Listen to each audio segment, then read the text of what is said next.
Halo guys, kesempatan kali ini saya akan sharing atau berbagi tentang ini teman-teman. Ya, tentang teknik budidaya tanaman sayuran. Jadi teman-teman, kita di pertemuan kali ini akan membahas tentang budidaya tanaman sayuran ya teman-teman. Dan ini tanaman sayuran ini macam-macam ya. Seperti yang ada di hadapan kita. Di sini ada sawi, ada bayam, ada kangkung, ada timun juga, ada kacang panjang. Pokoknya sayur-sayuran. Kita akan bahas teknik budidayanya. Oke, kita langsung masuk di materinya ya teman-teman ya. Oke, ini ya.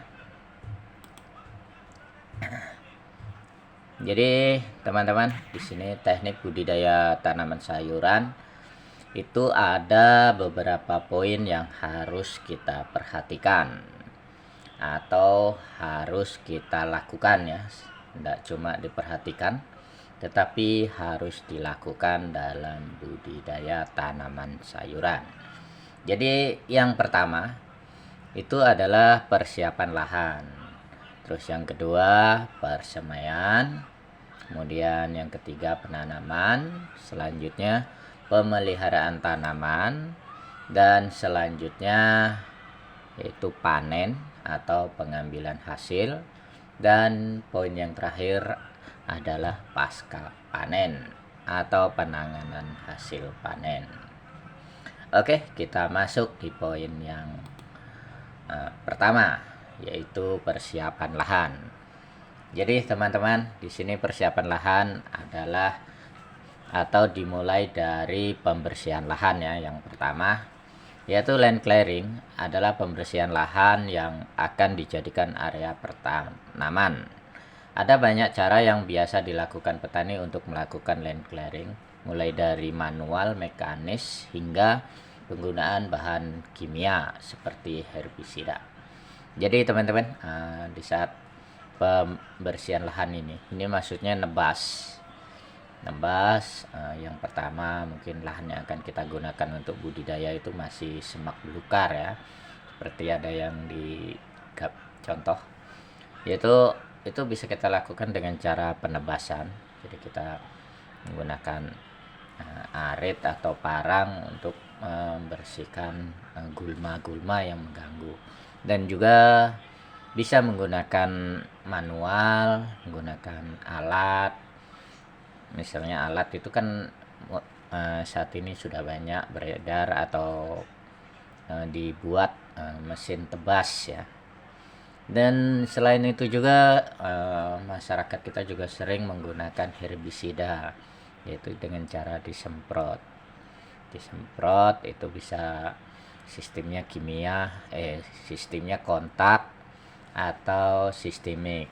Jadi yang kalau kontak, misalnya pagi tadi nyemprot, itu besoknya itu udah bisa ditebas, atau bahkan karena udah kering ya, karena yang kontak itu dia cuma memerlukan waktu 3-4 jam, itu udah cuma dalam kondisi yang terik ya. Jadi 3-4 jam kondisi matahari terik, jadi dia udah kering, udah mati.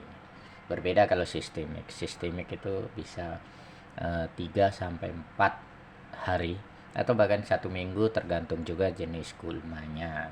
Kalau gulmanya masih muda-muda atau enggak terlalu tebal atau masih tipis-tipis, itu 3-4 hari udah kering, menggunakan kimia atau menggunakan herbisida secara sistemik. Oke, yang selanjutnya adalah ini yang kedua ya, yaitu tahap kedua, yaitu pengolahan tanah. Di sini definisi pengolahan tanah adalah suatu cara memperbaiki struktur tanah. Jadi pengolahan tanah itu teman-teman, selain memperbaiki struktur tanah, dia juga memiliki tujuan utama dari pengolahan tanah supaya tanaman yang tumbuh di tanah tersebut itu dengan baik ya tumbuhnya, karena tanahnya sudah diolah, sudah dicangkul dan gembur, otomatis pertumbuhan tanamannya itu normal atau subur dan bisa karena pertumbuhannya baik, maka produksinya juga dapat maksimal. Dan di sini teman-teman, pengolahan tanah ini juga bisa dilakukan menggunakan mesin dan juga menggunakan alat manual, misalnya ya pakai cangkul. Kalau cangkul ya ini, kalau ini mesin namanya hand traktor. Jadi pengolahan tanah ini tergantung luasannya juga, karena kalau misalnya kita nanamnya cuma beberapa bedeng akan lebih efektif kalau menggunakan cangkul. Tapi kalau udah luas atau sudah berhektar gitu satuannya, otomatis akan lebih efektif menggunakan hand traktor. Dan kemudian dia dibentuk seperti ini ya teman-teman, yaitu bedengan-bedengan. Setelah dicangkul kemudian dibuat bedengan. Biarpun pakai mesin, tapi nanti hasil akhirnya juga dibuat bedengan, karena budidaya sayuran itu sebagian besar menggunakan bedengan, karena dia memudahkan di perawatannya ya teman-teman. Oke, tahap selanjutnya setelah pengolahan tanah adalah persemaian. Jadi sebelum kita melakukan penanaman teman-teman, untuk benih-benih yang kecil, misalnya benih kecil ini kayak bayam, seperti sawi, cabai, itu jadi perlu disemai terlebih dahulu. Dan sistem penyemaiannya itu bisa menggunakan yang tengah ini polybag, terus yang tepi ini namanya triseed. Jadi dia itu satu biji dipisahkan setelah berumur ini ya. Kalau sebelahnya itu masih semaian menggunakan box seperti ini, atau ini nampan plastik, itu sering dipakai juga. Cuma nanti setelah beberapa hari, biasanya kalau untuk semaian cabai itu 5-7 hari itu udah tumbuh, dan nanti umur 8 hari gitulah ya, 7-10 hari itu dipindahkan di polybag kecil gini. Nanti kalau udah umur 15 hari itu bisa dipindahkan ke lapangan. Jadi ini biasa dilakukan di saat pengolahan tanah tadi juga melakukan persemaian. Jadi ketika pengolahan tanah selesai, penyemaiannya pun sudah tumbuh, atau tidak lama lagi nunggu untuk dipindah tanam. Ya, ini yang selanjutnya setelah penyemaian maka dilakukanlah penanaman. Sistem penanamannya ini yang saya contohkan masih manual ya. Ini yang melakukan pun ibu-ibu juga. Dan di sini dalam penanaman ini yang perlu kita perhatikan adalah jarak tanamnya ya teman-teman. Kalau yang ini pakai mulsa ini kelihatan, jadi lubang tanamnya di sini dan di sini, dan di sini. Jadi kalau jarak tanam ini tergantung atau dari jenis tanaman yang kita tanam itu memiliki jarak tanam yang berbeda-beda ya teman-teman ya. Misalnya kayak cabai dengan timun itu jarak tanamnya berbeda, dan cabai dengan Apalagi dengan sawi, dengan terong itu juga berbeda cara tanamnya. Jadi tergantung dari jenis tanamannya. Dan selanjutnya setelah penanaman adalah pemeliharaan, teman-teman. Jadi pemeliharaan ini terdiri dari penyiraman. Nah, ini penyiraman. Penyiraman ini, teman-teman, itu adalah penyiraman itu adalah kegiatan pemberian air pada tanaman.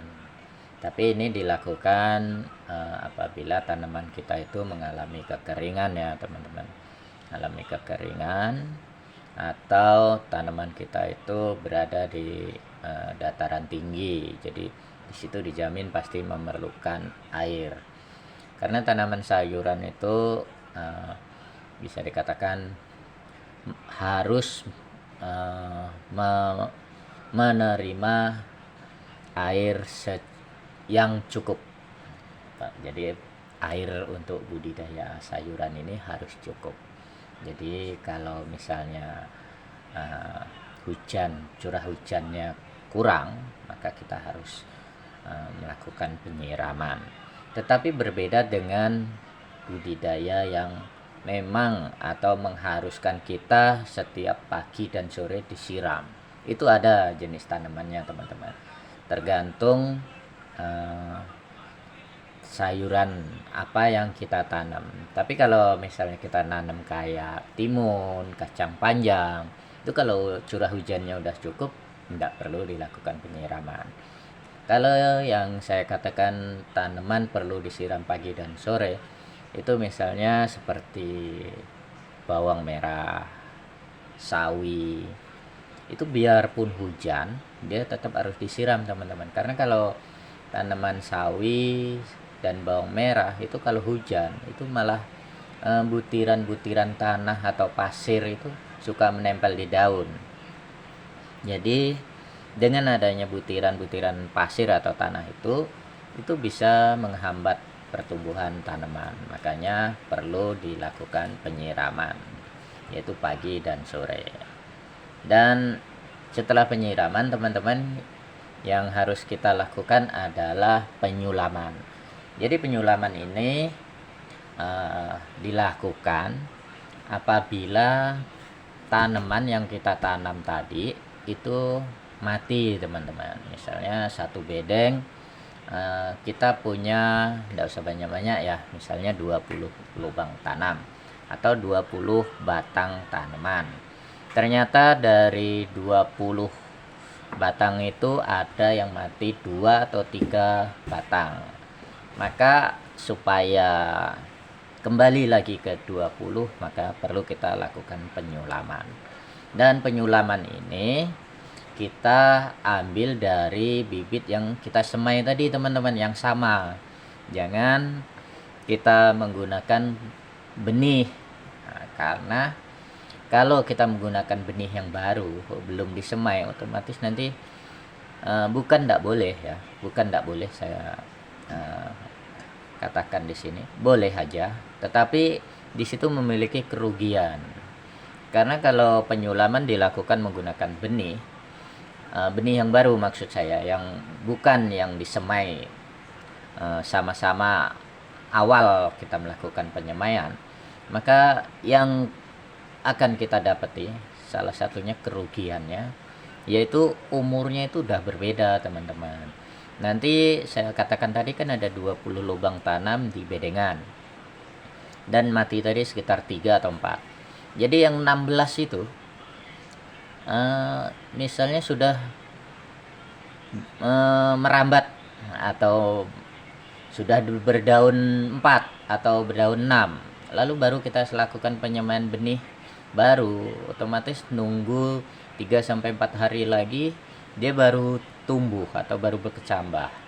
Jadi yang ini akan ketinggalan, teman-teman. Jadi nanti tidak bagus kan kalau tanaman kita yang 20 batang itu, yang 3-4 batang masih kecil, terus yang 16 itu udah besar. Jadi perbedaan umur itu juga berpengaruh. Nanti Di situ juga berpengaruh di produksinya atau buahnya itu berbeda, karena dia eh, yang kecil tadi itu pertumbuhannya pasti lama karena dia mengalami banyak misalnya dari sisi sinar matahari, otomatis dia akan tidak bisa mendapat 100% penyinaran karena yang lainnya udah besar kan teman-teman, yang lainnya besar, dia masih kecil, otomatis sinar matahari juga kurang, itu juga berpengaruh. Dan di unsur haranya dia juga pasti kurang karena dia kecil. Sama kayak manusia teman-teman, kalau manusia, kalau yang lainnya udah dewasa semua terus dicampurin anak kecil pasti beda, yang dewasa makannya lebih banyak, yang kecil pasti sedikit, seperti itu ya. Terus setelah penyulaman kita tahap selanjutnya yaitu penyiangan. Penyiangan ini sering kita temuin di bedengan-bedengan kita kalau sudah berumur 15 sampai 20 hari. Itu pasti banyak rerumputan atau gulma yang ikut andil dalam perebutan unsur hara. Jadi sama-sama dia merebut makanan atau unsur hara yang seharusnya diterima dari tanaman sayuran kita, tetapi di sini karena adanya gulma dia juga ikut makan, sehingga gulma ini mempengaruhi tanaman yang kita budidaya itu lambat pertumbuhannya.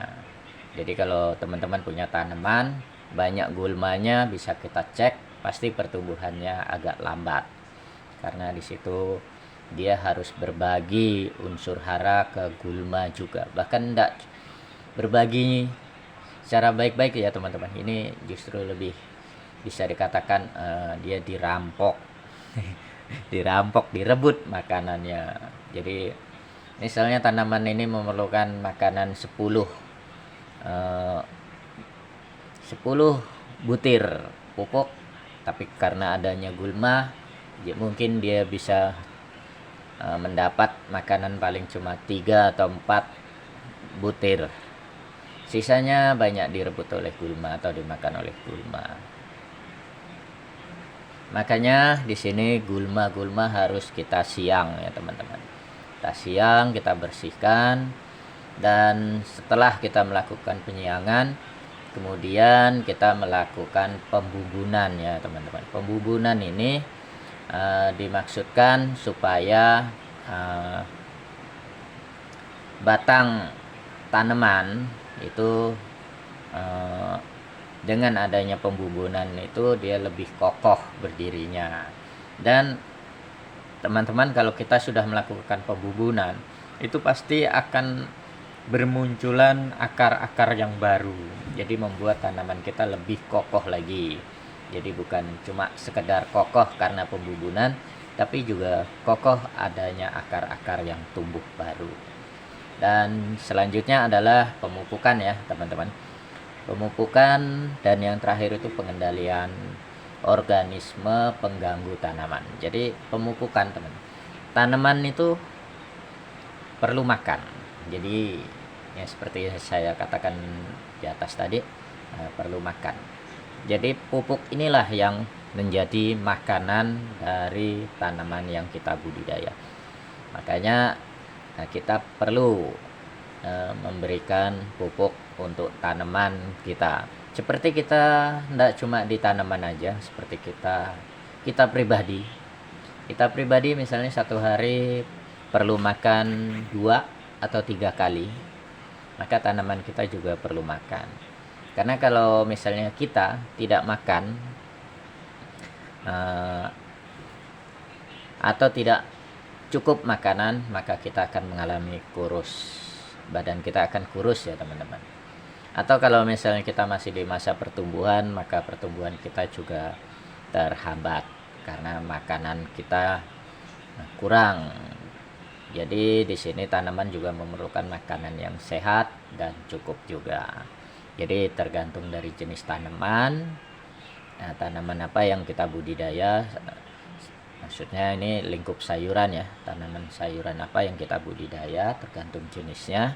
Jadi dia dan dosis pupuknya atau keperluan makanannya itu juga berbeda-beda dari tanaman yang kita budidaya. Tergantung juga kembali lagi di tanah tempat kita nanam itu juga. Kalau misalnya di situ sudah tidak subur atau pH tanahnya itu udah asam, otomatis kita harus banyak-banyak melakukan atau menyediakan unsur hara atau sumber makanan untuk tanaman kita di situ. Berbeda kalau di tempat kita budidaya itu sudah pH-nya netral atau netral itu sekitar 7 ya teman-teman. 65 sampai 7 itu netral.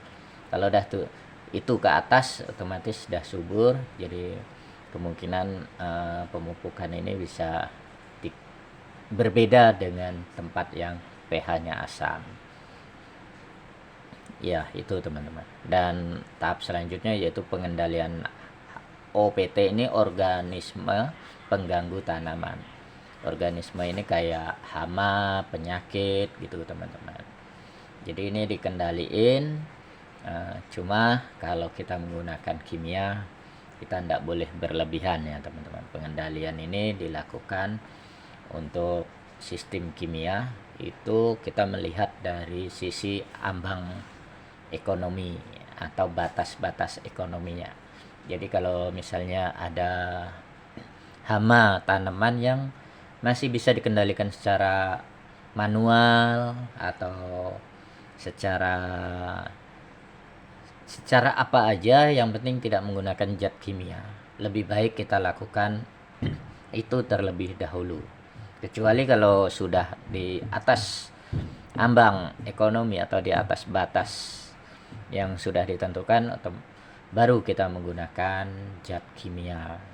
Dan zat kimia ini juga harus sesuai dengan dosis dan ketentuan yang sudah ditetapkan ya teman-teman. Jangan sampai berlebihan, karena kalau berlebihan juga itu membawa efek yang negatif kepada tanaman yang kita budidaya. Contoh, kalau kita misalnya nanam timun, terlalu banyak menggunakan zat kimia, otomatis di buahnya itu akan terasa pahit dan kurang nyaman untuk dimakan. Itu efek negatif dari kimia teman-teman. Kalau teman-teman beli buah timun rasanya kecut atau nggak enak gitulah, itu banyak karena kebanyakan zat kimianya. Berbeda kalau petani itu berbudidaya menggunakan organik atau sedikit menggunakan zat kimia. Jadi itu ya pengendalian. Kalau mengenai hama penyakit itu di tanaman juga sangat banyak teman-teman, dan bahkan berbeda-beda jenis hama penyakit, dan juga berbeda-beda juga hama yang menyerang ke tanaman sayuran. Misalnya sawi, hama yang dominan itu juga berbeda dengan tanaman misalnya kacang panjang. Jadi yang dominan di situ berbeda-beda hamanya. Dan setelah pemeliharaan, tahap selanjutnya dalam budidaya sayuran adalah panen. Ini adalah tahap yang paling ditunggu-tunggu atau sangat disenangi oleh petani. Jadi dari beberapa tahap di atas tadi, kalau sudah sampai di tahap ini, petani sangat senang dan bersyukur. Bahkan seperti yang terjadi di daerah kami, daerah saya sini teman-teman. Jadi karena panen melimpah, panennya banyak, dan bahkan mereka ada rasa ucapan syukurnya. Jadi pesta satu kampung, satu desa, jadi pesta beramai-ramai karena ucapan syukur karena panen. Jadi pesta panen teman-teman. Tapi kalau kita budidaya sayuran ini mungkin tidak sampai di sana ya. Cuma ini kebetulan aja di daerah saya kalau habis panen raya gini itu ada ucapan syukur atau pesta panen. Tapi kalau untuk budidaya sayuran kayaknya enggak sampai di ucapan syukurnya ya. Paling ucapan syukur secara pribadi sih itu wajib dan tergantung dari pribadi masing-masing juga. Jadi tanaman sayuran itu teman-teman dipanen dengan cara ini ya, ada manual. Tapi kebanyakan kalau sayuran itu banyak masih manual ya, apalagi kalau masih di desa-desa, karena dia juga masih tahap yang kecil atau luasannya itu masih cukup untuk dikerjakan 1-2 orang teman-teman. Karena kalau sayuran apalagi di daerah saya di sini nih dia tidak memerlukan panen yang melimpah dalam 1 hari itu, tetapi di sini harapkan itu panennya secara bertahap. Jadi kalau misalnya hari ini 100 kilo, besok juga panen lagi 100 kilo, jadi besoknya lagi juga panen lagi 100 kilo, dan besoknya lagi masih ada yang dipanen lagi. Jadi tidak bisa dipanen 1 hari ini full langsung panen semua, karena mungkin dari tingkat konsumsi masyarakat juga masih kurang, atau maksudnya kurang banyak manusianya karena di sini masih bisa dikatakan kurang dari jumlah penduduknya, jadi tingkat konsumsi sayur juga masih sedikit. Jadi di sini budidaya tanaman sayur ini masih dilakukan secara bertahap. Kalau petani-petani yang ada di sekitaran saya ini, misalnya nanam sawi 1 hari ini 2 bedeng, besoknya nanam lagi 2 bedeng, besoknya lagi 2 bedeng lagi teman-teman. Itu tujuannya supaya bisa dipanen setiap hari juga. Demikian teman-teman, ini proses panen.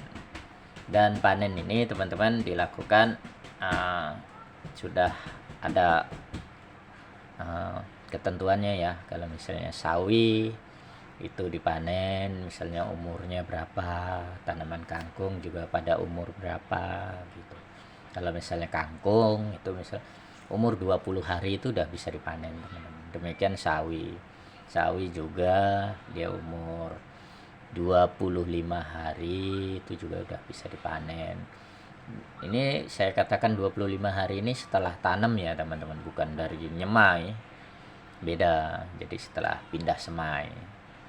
Kalau kangkung dia tidak disemai, tapi dia langsung ditanam. Jadi kalau kangkung ini emang lebih pendek umurnya ya teman-teman, lebih pendek, dan dia jenis sayuran yang bisa dikatakan paling cepat panen dibanding sayuran lain. Kalau sawi itu dia lama karena dia semainya aja dia udah sampai umur 15 hari. Nanti dirawat sekitar 10-an hari baru bisa dipanen. Itu sawi. Demikian juga tanaman-tanaman lainnya kayak kacang panjang. Kacang panjang itu juga tidak perlu disemai. Dia memiliki umur kurang lebih 2,5 bulan. 2 bulan itu sebenarnya udah ada, tapi masih buah-buah di bawah gitu ya, belum bisa masih kalau dipanen masih sedikit. Tapi kalau udah umur 2,5 bulan itu mungkin panen pertama yang sudah lumayan banyak ya. Setelah panen, tahap selanjutnya yang perlu kita lakukan adalah pasca panen teman-teman. Kalau yang tadi panen itu mungkin cuma kita ikat-ikat dari kebun ya, dari kebun kita ikat-ikat, atau bahkan kalau buah cuma masuk karung-karung gitu terus dibawa pulang, dan sampai di rumah yaitu dilakukannya lagi yang namanya pasca panen. Jadi pasca panen ini seperti yang saya katakan tadi, bahkan pengangkutan dari lahan itu juga sudah masuk sih teman-teman. Pengumpulan barang di kebun itu dikumpulin, diangkut, dibawa ke rumah atau ke gudang, Terus setelah sampai di rumah atau di gudang, kemudian kita lakukan penyortiran. Penyortiran ini tujuannya yang pertama itu untuk memisahkan misalnya buah atau sayuran yang baik, yang jelek, yang kurang baik, atau yang kecil, yang besar, yang sedang, itu dipisahkan semua. Jadi yang besar sama yang besar semua, terus yang sedang sama yang sedang, yang kecil sama yang kecil. Ini tujuannya penyortiran ini dia memisahkan kelas-kelas. Karena kalau kita jual misalnya tidak disortir atau tidak dipisah itu teman-teman, atau tidak dilakukan kelas-kelasnya, kita akan rugi, petaninya rugi teman-teman. Karena kalau di pasaran itu harganya kan bisa kita bedain. Maksudnya dibedain, kalau misalnya dia besar-besar, otomatis dia misalnya masuk kelas A. Kelas A misalnya harganya 10.000. Nanti terus yang sedang-sedang masuk kelas B. Kelas B misalnya kita jual harga 8.000. Terus yang agak kecil-kecil tadi kita jual misalnya harga 5.000. Dan juga penyortiran ini teman-teman juga memisahkan buah atau sayuran itu yang rusak misalnya. Jadi yang rusak-rusak itu juga kita pisahkan, atau bahkan layak enggak untuk kita jual, itu perlu dijual pisahin, dan kita pilih benar-benar dengan baik, dan kemudian kita packing, baru kita pasarkan. Contoh kalau untuk sawi yang seperti yang paling kanan ini ya packingnya, kalau ini kangkung itu kita sortir, kita pilih, kemudian kita ikatin. Terus yang di bawah sini nih ada buah-buahan ya, jadi juga sama dilakukan pemilihan. Kalau sudah seperti itu semuanya, tahap-tahap itu sudah kita lakukan semua. Tahap terakhir ini yaitu pemasaran. Ya sudah, setelah kita pilih, kita kelas, kita kelompok-kelompokin, kita pilih yang baik, yang jelek, udah terpilih semuanya, kita bawalah ke pemasaran. Pemasaran ini bisa kita langsung ke pasar, atau kita titipin di minimarket, atau bahkan juga banyak tengkulak-tengkulak yang datang untuk membantu dalam pemasaran ini. Oke, bagaimana teman-teman? Apakah menambah wawasan dari apa yang saya sampaikan malam hari ini? Semoga bermanfaat untuk teman-teman ya. Karena setelah pasca panen ini, tahap selanjutnya itu ya sudah tidak ada, sudah hasilnya, sudah menerima uang gitu.